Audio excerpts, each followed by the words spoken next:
This time in the Magick Kitchen, we are talking about glamour magic. I'm Leandra Witchwood. And I'm Elyse Wells. And welcome to the Magick Kitchen Podcast, where we talk about magic, kitchen witchcraft, herbs, and everything in between.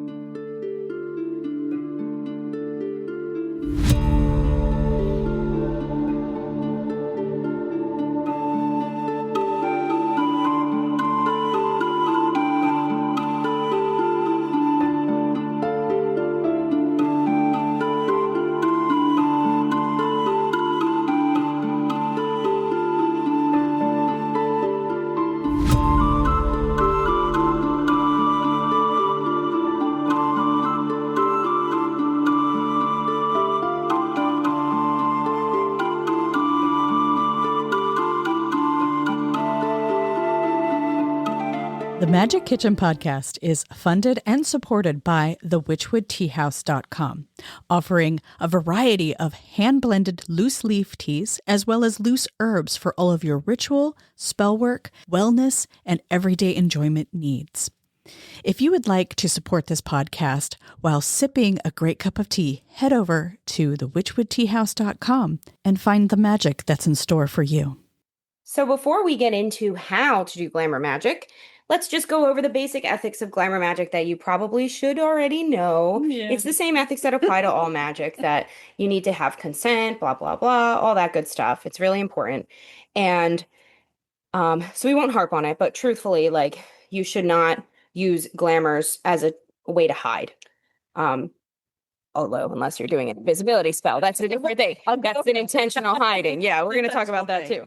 But yeah, like to lie to yourself about who you are. Exactly. You know what I mean? That's a different form of hiding. If you're not, it's not empowering. Yeah. If it's not empowering, if you're not acting as your authentic self because you're deceiving, that's a different story. Personally, I think of glamour magic as being like this way to step into your authentic self. If it feels good, do it. Yes. If it feels like you're being deceptive, then question what you're doing and how you're doing it and why you're doing it. Yeah. Really the intention behind it, because as we know, intention is just about everything. So if our intention is to deceive in any kind of practice, any kind of magic, any kind of modality, if we're deceiving ourselves, which who do we lie to the most? Ourselves and others, that's an issue. And I think we see a lot of that in social media. Yeah. Which makes it really hard to decipher or discern who is really there to help you learn and grow and who's there just trying to get likes and shares. Yeah. We were having a conversation earlier about some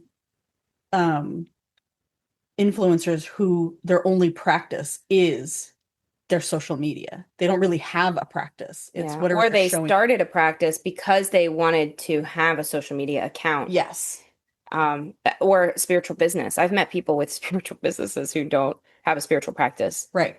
They've just participated in a container, or they went on a retreat and they were like, I want to do what that person does. And you know, it's like all magic. You have to put in the work before you can really share it. Yes. And glamour magic is the same way. Because it is experiential for the people receiving you need to make sure that you know what you want them to receive. Right. Yeah. So that's actually the first step to glamour magic: visualization. You need to see your desired self for that situation. Maybe it's a glamour you're going to put on for work. Maybe it's a glamour you're going to put on for a date. Maybe it's a glamour you're going to put on because you are having a really hard conversation that day. And maybe you never have to use that glamour again, but you need it that day for something. Glamours are an option for kind of like a shield or a mask that you put on spiritually, energetically, that reflects a clearer version of you, the you that you want to show up as, to the other party. Yeah. And I think that's a key thing there. It's a clearer version of who you are already. Yeah. And it's not about... It can't really fake it. Like, you can't put on a glamour to look like Tom Cruise if you are over 5'3". You look like not a white man. Or you look like Bette Davis. Yeah. You know, it's not about deception. Yeah, it's really not deception. I think anyone who uses glamour as pure deception will it won't really work. They'll get called out. It'll drop. Fade. Yeah, Yeah. it's a mask that'll drop for sure. And I think most people have the wrong idea about glamour magic. And we can blame Hollywood for this. Yeah. Hollywood has portrayed a lot of the magic that we participate in, that we generate for ourselves, as a deception, as a means of getting what you want with minimal effort. And the way I teach glamour magic, the way I have used it in the past, it is in various ways. And it's not about pretending to be someone else. It's about stepping into somebody who you already are. Because we all have different facets of ourselves. Like, I'm a different person with Elyse than I am with my kid. I'm still the same person. It's still me. Yeah. It's still my authentic self. It's just they get a different version of me, because I'm not going to act like I would with a 16-year-old versus Elyse, an adult. When we're together, we might do silly things. We might act a little childish, but it's not about that. Yeah. And so you're just emphasizing something that's already there inside of you, that's already part of you. Yeah. And glamours don't have to look like complicated spell work either. You can look at grimoires and find glamours that are, maybe they're built over a cycle, or maybe they take a lot of feeding to happen, depending on your tradition too. Like I know, like ATR, like Yoruba and African Orisha tradition, there's a lot of like really detailed glamours. Yes. But my favorite glamour to do is, and if you're watching this on Patreon or Rebel Mystic, you'll actually see the video. I use Burt's Bees Fig. That is my favorite color, and I love it as a color, but also it's moisturizing and delightful. And I have enchanted all of them. I get them in bulk, and I enchant them when they run out. And I have them, like, I have one in my car, I have one in, I have them everywhere. And I wear them because so much of what I do, including podcasting, of course, is speaking. And I want people to hear what I have to say. So I put on a glamour on these. I've enchanted them. I do them when I need to do it. I do it at the full moon. And I set the intention with Inanna and Aphrodite, goddesses of beauty, and also deep communication, because what is warfare if not communication? Right. And we enchant them, with the intention of, when I speak, people will hear my words clearly, and they'll understand where I'm coming from and what I'm really trying to say. And the way I use it, and I've taught this in the Garden of Adornment, is I've teach my students how to blend oils, scent oils. So it becomes a part of the ritual. It's just stepping into a ritual with this. Some practices call it a fetch. So you're taking a piece of yourself and you're amplifying that. And sometimes you send it off away from you, because maybe that's you need to make a first impression. So you create this fetch, and we use that with the oil. What is the intention of this oil? So this intention of this oil is to bring out my sense of humor. So that's what I use it for. And here comes Billy. Hi, buddy. For those of you watching, you're going to get to see this handsome little guy. You don't need to drink anyone's drink, though. Come on, buddy. Oh, he's looking for a nice little space to sit. Where you want to go? Can you hear him? I hope they can hear him. I know. I hope he's coming through.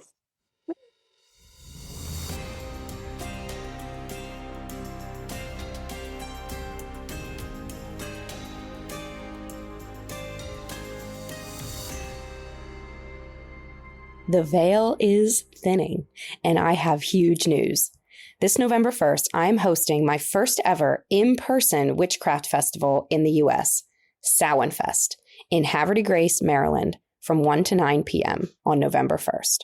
I'll be guiding a powerful ancestor journey, and Leandra will be there with her Witchwood Tea House pop-up, teaching how to connect with your ancestors through tea magic and herbal lore. You'll experience a group past life regression with Quantum Journey, explore Divination Alley with tarot, astrology, and numerology readings, plus more, and shop a marketplace full of artisan witches and makers. What I'm most excited about is our Dumb Supper, a candlelit meal to honor your beloved dead. This is a once-a-year chance to feel the veil between worlds truly lift. Grab your tickets now at samhainfest.com and celebrate the old ways with us this Saturday, November 1st. That's SAMHAIN fest.com, or check the link in the description. The magic of Samhain is going to come alive. Cats use glamours all the time, actually. Yeah, they do. Cats are masters at it. Mm-hmm. But yeah, so you can do it through lipstick, through makeup, through your clothing, through jewelry, through scent. And it doesn't have to be visible. People ask that too. They're like, oh, I don't really like wearing makeup, so I can't really do glamour magic. You can wear something hidden on you. You can trace a sigil. Yeah, exactly. I know, the same idea. It doesn't even have to be physical. Like some people are like, oh, you can use eyeliner to trace sigils on you. You totally can. You also can use an oil. You can use your own finger just with the air. So it doesn't have to be physical beauty as the goal either for glamours. No, it really doesn't. Yeah. Actually, speaking of Hollywood, a very famous glamour practitioner is Marilyn Monroe. Yeah. She would literally become Marilyn. There's this one story where she was one of her friends from home visited her, and they said, Norma, I don't know how you do it. Like you're like such a different person up there. And she said, oh, I know. Yeah, I am. Yes. She said, do you want to meet Marilyn? And they were on a street. They were just, I get chills because I think it's incredible. They were walking. Oh my gosh, Willie's literally climbing up on Leandra. Hi, buddy. Such a lover. Hi. And they were walking on the street, and she turns to her friend and says, do you want to meet Marilyn? And she stands up straighter, puts her shoulders back, tosses her head, and the glamour is activated. And all of a sudden, all these people they had just been walking past see her. Yeah. Actually her. Yeah, she was able to use that glamour to mask.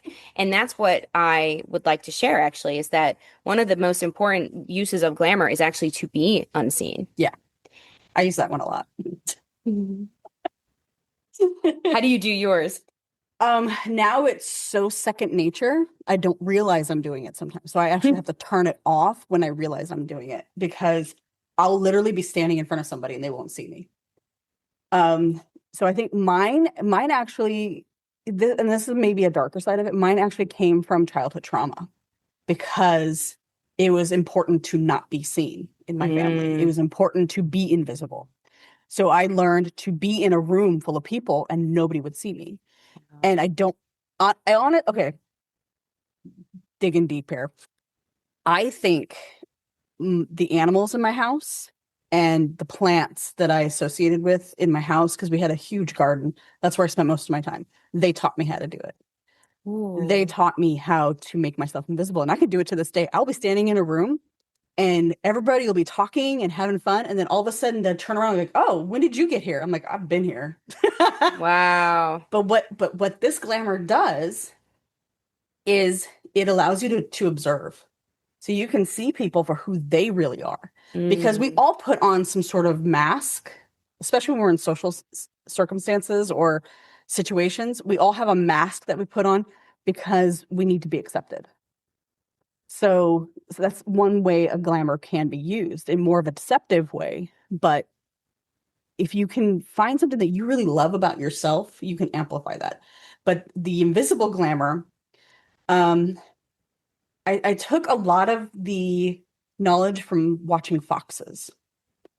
So if you ever watch a fox, they can hold themselves really still. And they will just obscure themselves enough that you won't notice them unless you're looking for them. So if you're not looking for them, you're not going to see them until they move, or something makes them move, or you become very aware of them. And I noticed that my cats would do the same thing. Like Willie's been here all day. Where was he? No idea. He was hiding somewhere, but he was fully aware of what we were doing. So my cats taught me, the plants taught me, and it's basically making yourself still, inside and out, not reaching out energetically. You're pulling your energy in, so you're holding your energy very close to you, and you're observant without engaging, if that makes sense. And it's kind of hard to describe, because unless I'm doing it in the moment, like I can't really articulate what I do. Essentially, we'll have to demonstrate it sometimes. Like next time we're in like a community thing, like I'll have to demonstrate how I do it. But you retract all your energy, all your attention, everything goes inward, and you're not seeking approval. You have to totally divide yourself from that. You're not seeking approval. You're not seeking attention. You're observing. So you become that fly on the wall. Yeah. And over time, like, it becomes very instant. You can just disappear. That's powerful.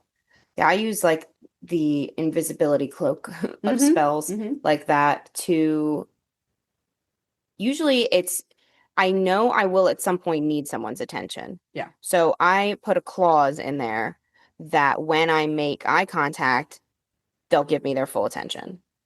That's how I do it. Yeah. So before I make eye contact, I'm not there. And then once I do, then I put on, then it's actually the opposite. It's a glamour of, oh, how can I help this person? Right. I want to be as helpful to them as possible. That's what I need to put that clause into mine, because I will go for hours and people won't notice I'm there. Oh, yeah. I put the eye contact clause in, which can be dangerous because yeah, but it's because you might accidentally make eye contact with somebody that you don't want to talk to, and then they're like really excited to talk to you. But yeah, and it's a good point to say that we do sometimes put on glamours unintentionally. Yeah. Like when I'm vibing high, as I call it, but like I'm just having a really good day, people will just talk to me. Yeah. They will just be like, "Hey, how's it going?" And you're like, "Good. I don't know you. Great. Nice to hear from you." And it is a part of that too, where like I feel more comfortable being social when I'm having a really good day. So it makes them somehow feel that. Like people really pick up on each other's energies. A really long time ago, one of our listeners, shout out Chloe, asked me a question that we never actually answered on the show, which was, what is it about witches that helps us recognize each other in public? Like, even when we have no real indications on, like, okay, sure, we notice each other's pentacle earrings, but if you're just existing, like when I was a school teacher, I had 2 students whose parents were witches. They both chose to identify as witches themselves as well, which I will say that's a hallmark of pagan families, because they never force their kids to be pagan. But both of these kids, they were one was in 9th grade and the other was in 10th grade. And they both had chosen they didn't even know each other. This was separate classes. It's just, that they happened twice. Yeah. And they did choose the path for themselves. And, both of them, had parents come to parent teacher night, which I also will say, I taught 180 kids a year, and there were never more than 4 parents who came. And the fact that like 2 out of 2 pagan parents I ever met, they came, the 4 of them, like each parents both said, like they both came, like, so pagans be good parents. That's the facts. Yep. But anyway, they knew I was a witch somehow. They knew. It was really wild both times. And this is separate years. They were years apart as well.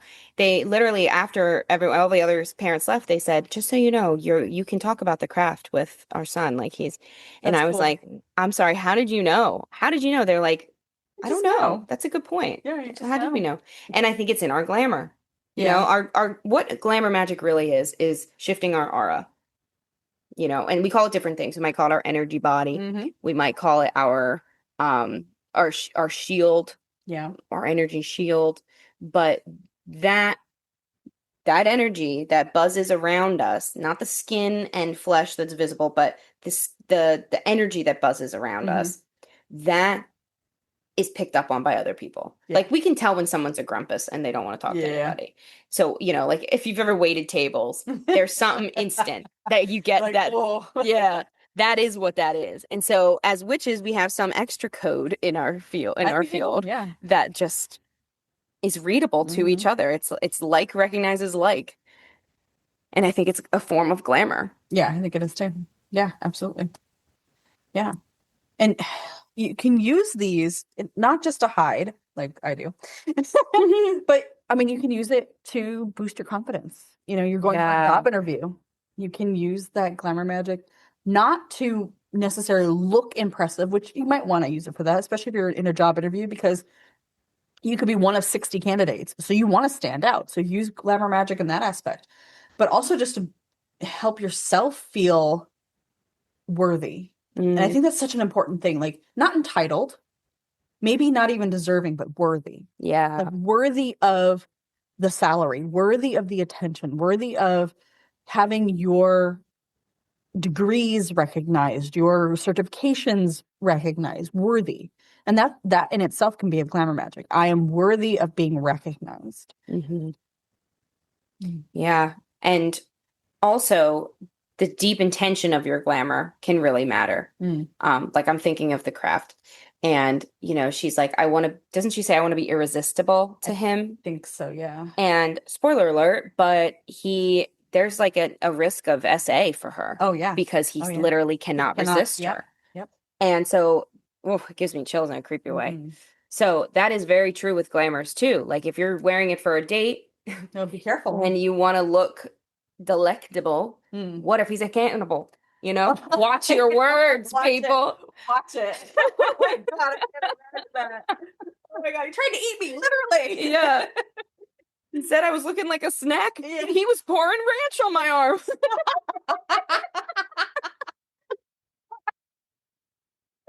HOT. Literally. Oh my God. Oh my God. Yes, things like that can go absolutely it does wrong. matter. And same with that job interview. Like you want them to want to hire you for what you're worth as a monetary, like, so you maybe want to just actually enchant your smile and your lips and your words, focus on like the throat chakra as you do that. Or even your resume. You can enchant your resume with a glamour. Yeah. Ooh, yeah. So that they don't skip over it. And maybe it's even a little sticky. So as they're moving, as they're like their paper on a pile. What am I talking about? They're probably not printed. So yeah, it's a really complicated magic these days, glamoring.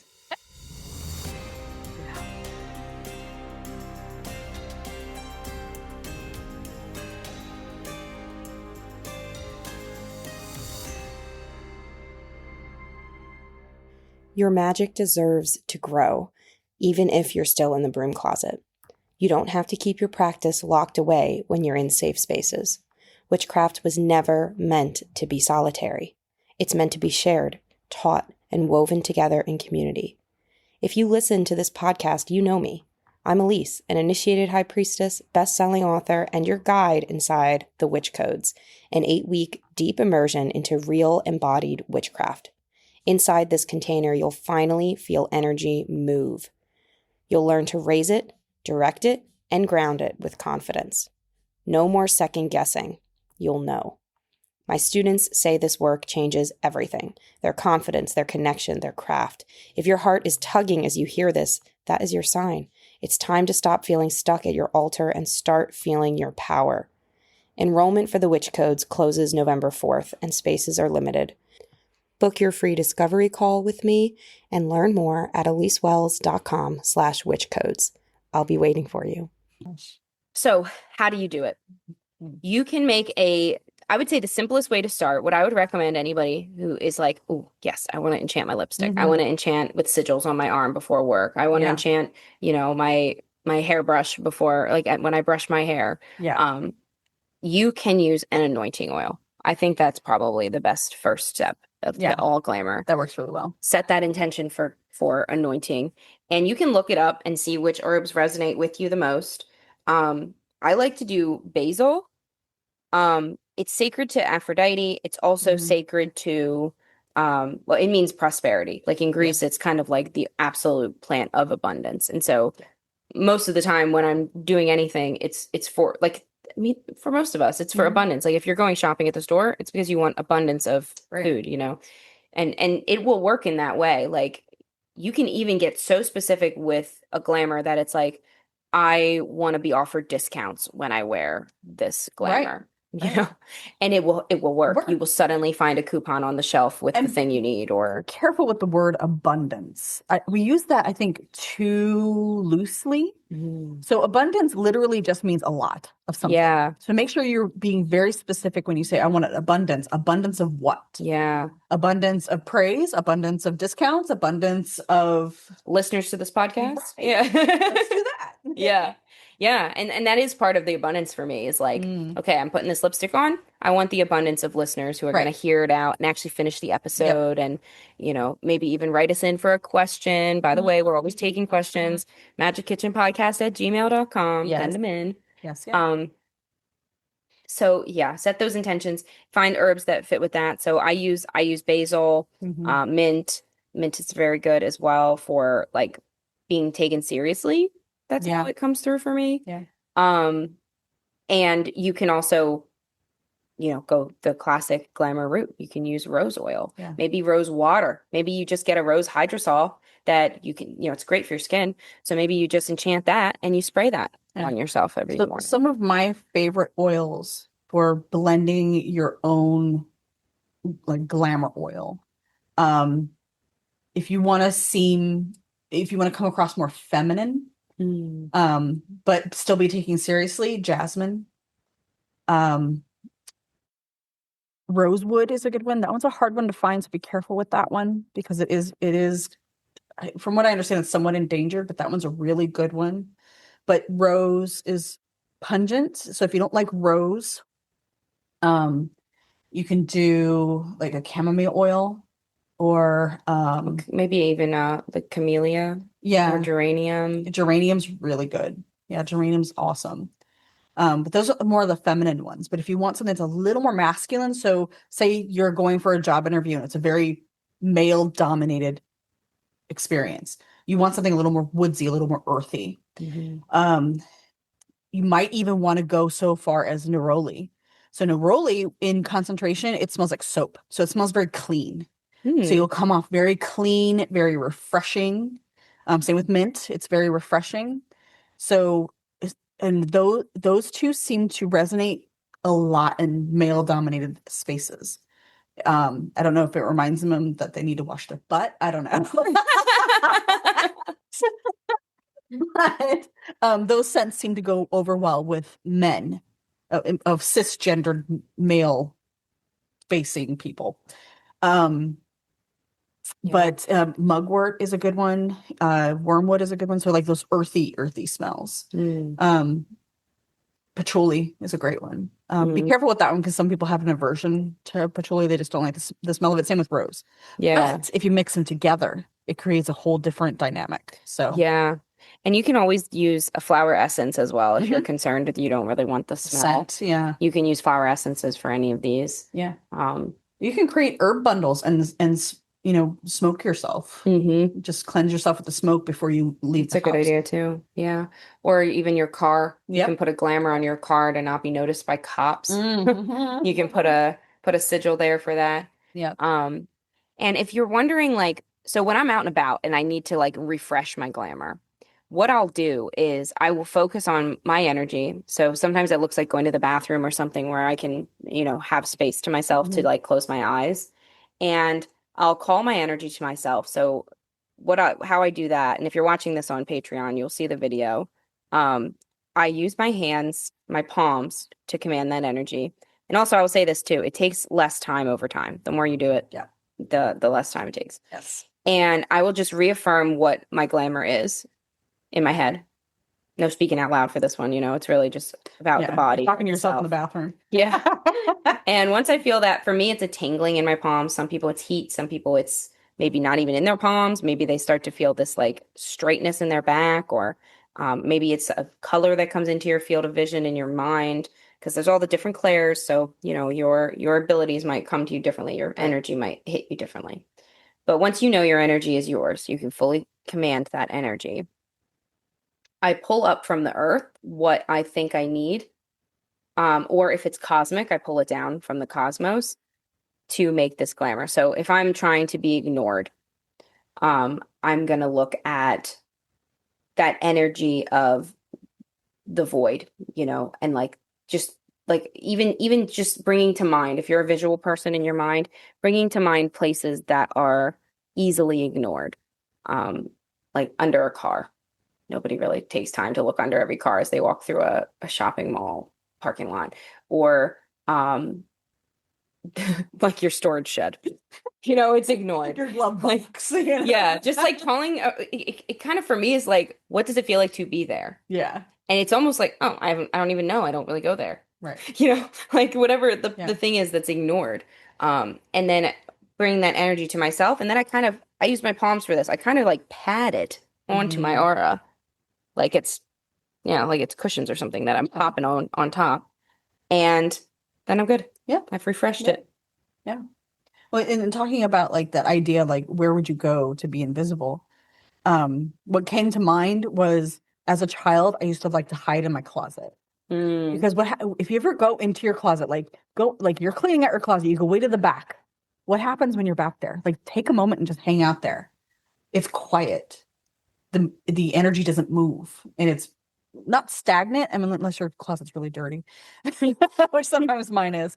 But like that's what it feels like to me when I do the invisible glamour. Is like it's quiet, like muffled. Like Yeah. I can hear, but I'm not heard. Mm. So like there's a damper around. Yeah. Yeah, that's a great place to like honestly, this is the value of shadow work as well, is Mhm. as you heal those wounds of the past, you can actually go back to those places as inspiration Yes. for now. Pull the strengths And it from it. kind of rewrites what that place was or what that Yeah. like it starts to feel like a strength. Mm-hmm. Because it is. For sure. That's what we said in the beginning of the episode too. It should empower you. Yeah. Your magic should empower you always. So if you're using glamours to empower yourself, get that job, to get the attention of that person, Mhm. to have a really confident date, like good, great, Yeah. excellent. Do it. Do it. So the last thing we want to talk about glamours is you can use physical veiling to do Mhm. this. And we've talked about veiling before, I believe. I know I've talked about it a bit on my social media. I don't practice it explicitly. I use my hair like I braid my hair when I want to protect my energy, but that is what veiling really is. It's an energy protection form. Mhm. So we see it in all modern religions as well, which is interesting. In Islam, they take veiling to the next level, but Yes. Judaism, Orthodoxy, Catholicism, also a lot of Anabaptist traditions, the Mennonites, the Amish, they veil of sorts. They wear a cap to cover their head because Yeah. the whole idea behind it for every religion is it protects your energy. I think Yep. they also would say modesty or whatever. Yeah, modesty. Yeah, but no, I mean, at the core of it, it's your crown chakras up there, Yes. and that's our connection to Yeah. all energy. Yeah. The cosmic and the earth. Mhm. So it really is nice to cover that up Yeah. sometimes and take a break from it all. Yeah. Well, and I don't practice veiling either on a regular basis, but we do practice veiling around Samhain. So, like the whole idea of you have jack-o'-lanterns out to distract the negative spirits, to attract, there's two different ways to do it: to attract the loved ones home, or to distract the negative spirits. So, when we end our shadow work journey at Samhain, October 31st, November 1st, we go into ritual veiled. So it's a full veil over our heads, black veil. And the reason we do that is because we're stepping out of the shadows into the light. So that is our protection against spirits that would block us from making that transition. So the veil hides us. It's our mask. But we also do masks on top of it that distract and keep us safe. So there's different ways to veil, and that's a form of glamour magic. You're veiling yourself so that you can complete a task without interruption, without disruption. Yeah, it's beautiful. Veiling is really powerful. So if you feel very overwhelmed a lot of the time, try veiling. Yeah. And I braid my hair every day.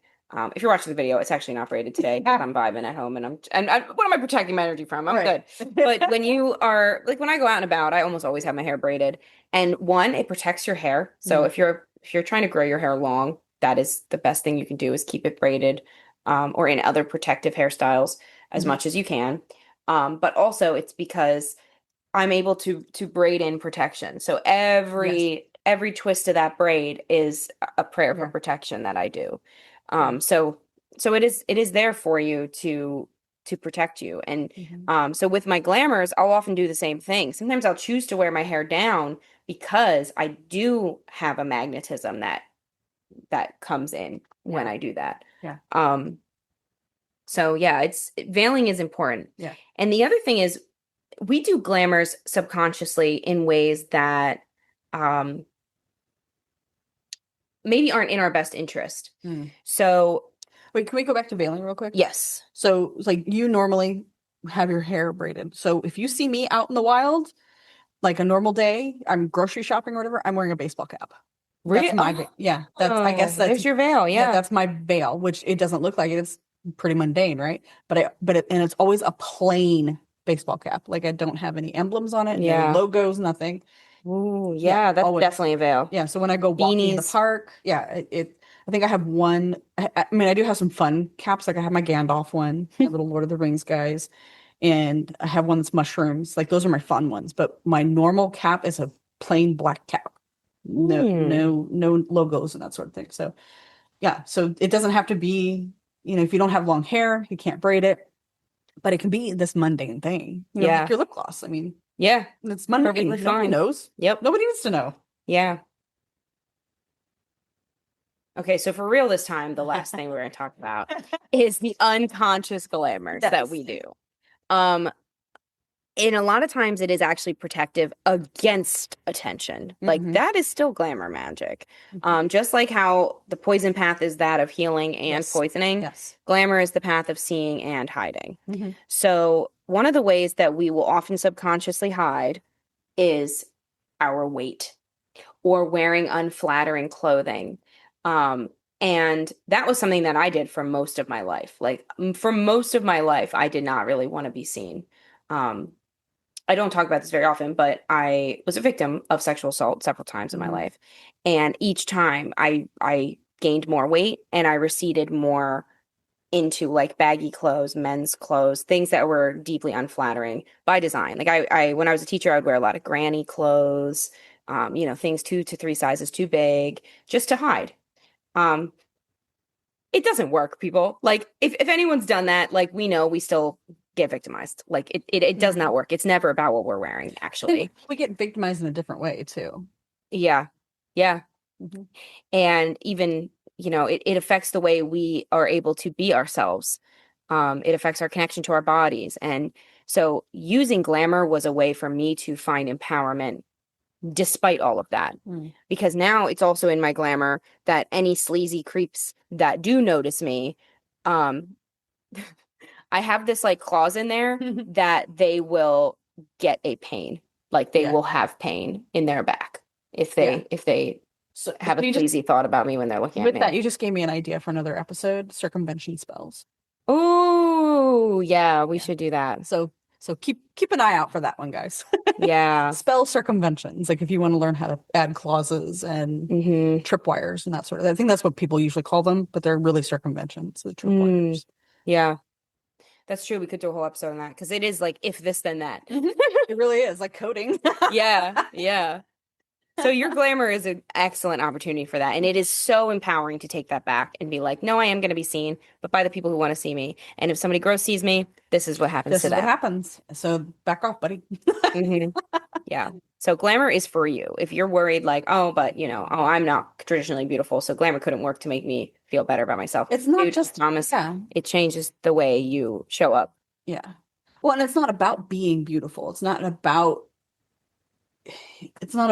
putting on the lipstick to woo yourself into an unreasonable beauty standard. Yeah. I think that's the issue that it's not shoving you into a box. Yeah, you're not actually opening it. Yeah, you're putting your best features present, making them enhanced instead of hiding because you think you're not beautiful enough or good enough or your personality is not good enough. Whatever the story is, whatever society has led you to believe. Yeah. Glamour invites you to open the door and be yourself better and stronger than maybe you thought you even could be. Yeah. Yeah, I like that. Merry meet. Merry part. And merry meet again. Thank you for joining us on the Magick Kitchen Podcast. Please visit my website, leandrawitchwood.com, for news, information, and more episodes. I'm Elyse Wells. You can learn more about my current offerings and my upcoming retreats to Greece at ElyseWells.com. That's ELYSEWELLES.com.